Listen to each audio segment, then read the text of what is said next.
The war had ended months ago, but the halls of the alien palace remained silent. The queen, a regal figure with an aura of cold authority, moved through the corridors with a measured grace. Her people had survived the conflict, yet the emptiness in her heart remained. She had lost more than territory or resources in the war. She had lost her child, taken during the chaos that had engulfed their planet. Every day, she walked past the empty nursery, a room that still smelled faintly of flowers and soft fabrics. She could almost hear the laughter that had once filled the space, almost feel the small hand that used to reach for hers. For months, she had resigned herself to grief, believing that her child was gone forever.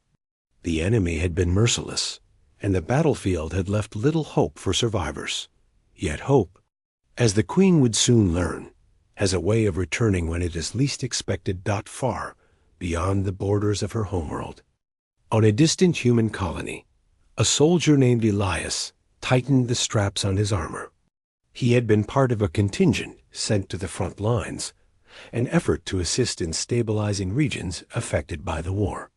His orders had been simple: secure the area, provide aid where possible, and return home. Yet fate, in ways that no military plan could predict, had other intentions. During a skirmish near the border of the alien capital, Elias had found something extraordinary.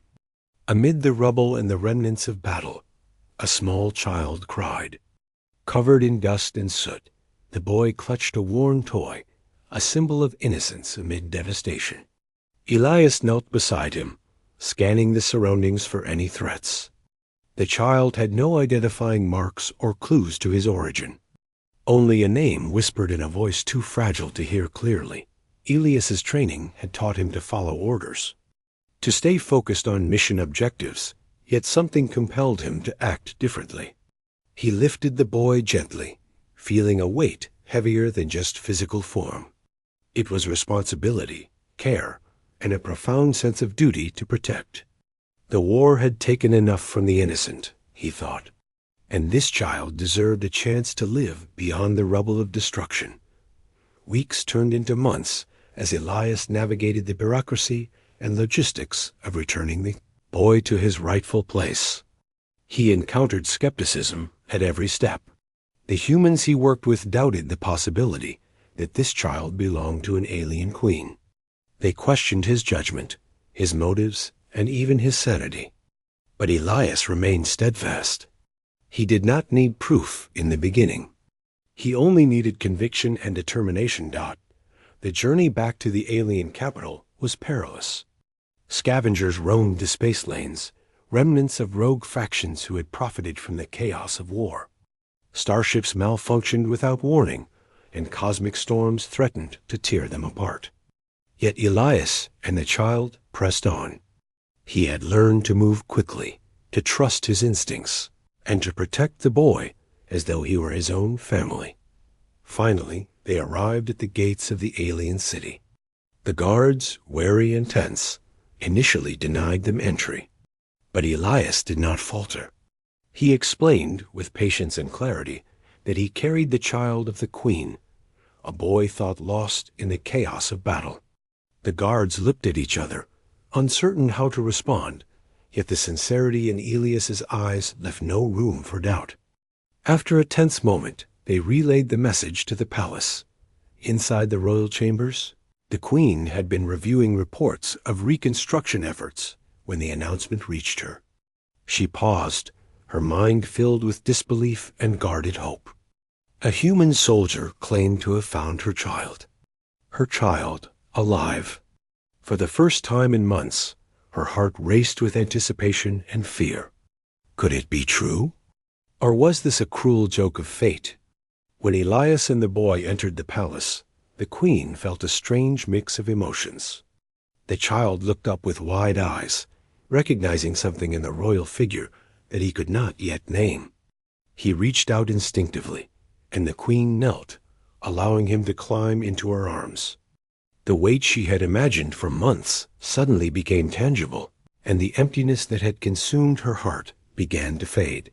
The child's name, simple and soft, rolled off her tongue as she held him close. Tears streamed down her face, tears of relief, joy, and overwhelming love. Elias watched silently, understanding that his role was complete.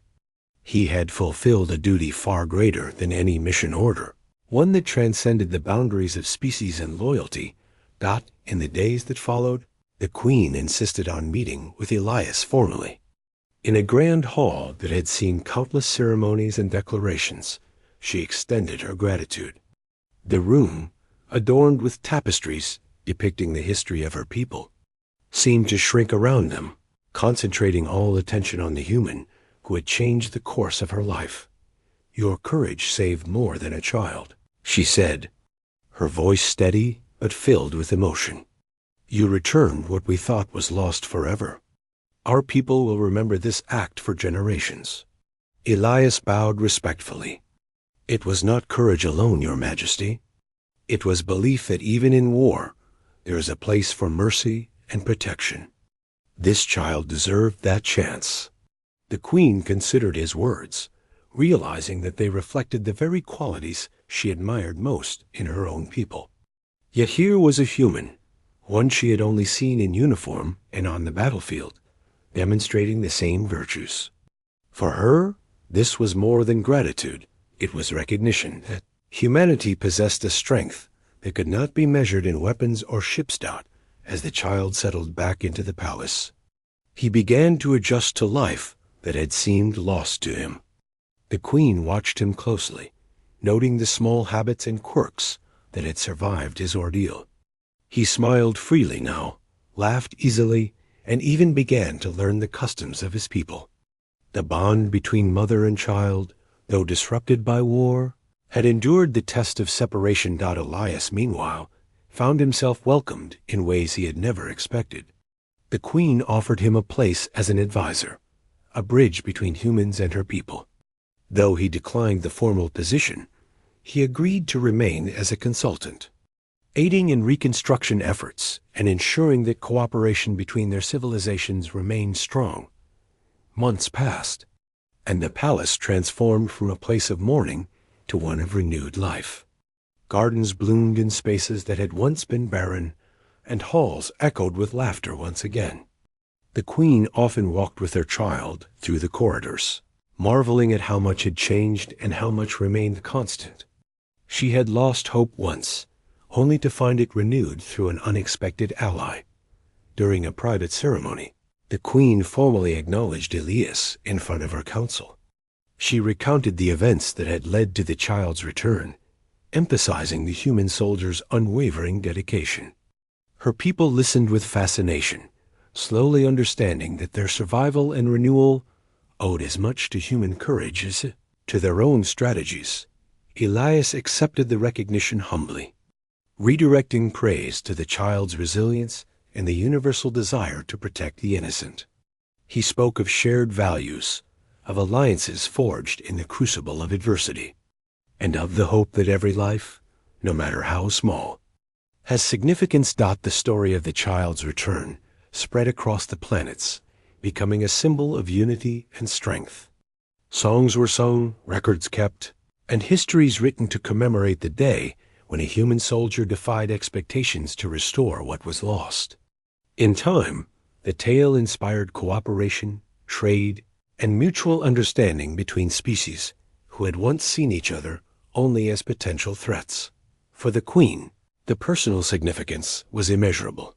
She had faced the unimaginable, felt the deepest despair, and discovered that hope could manifest in the most unlikely form.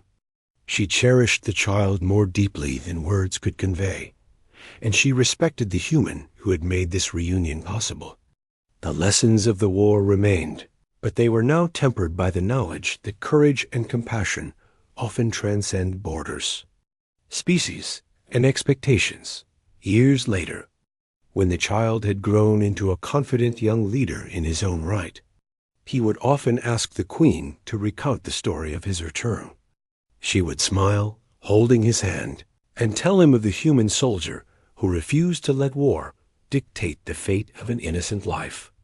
The tale became a cherished memory, a reminder that even in the darkest times, Humanity could shine brightly. Elias remained a figure of quiet influence, visiting the palace when needed, yet never imposing. His role had been singular, yet profound. He had returned a child, restored hope, and reminded two worlds that even amidst conflict, virtue has power. The Queen's gaze often lingered on the horizon, contemplating the future.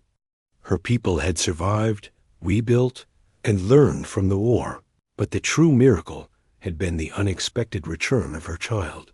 In him, she saw not only her past, but the promise of a future strengthened by alliances, courage, and the enduring spirit of life. In the quiet moments of reflection, she would remember the day Elias arrived with her son. The halls of the palace, once silent with grief, now rang with laughter and hope.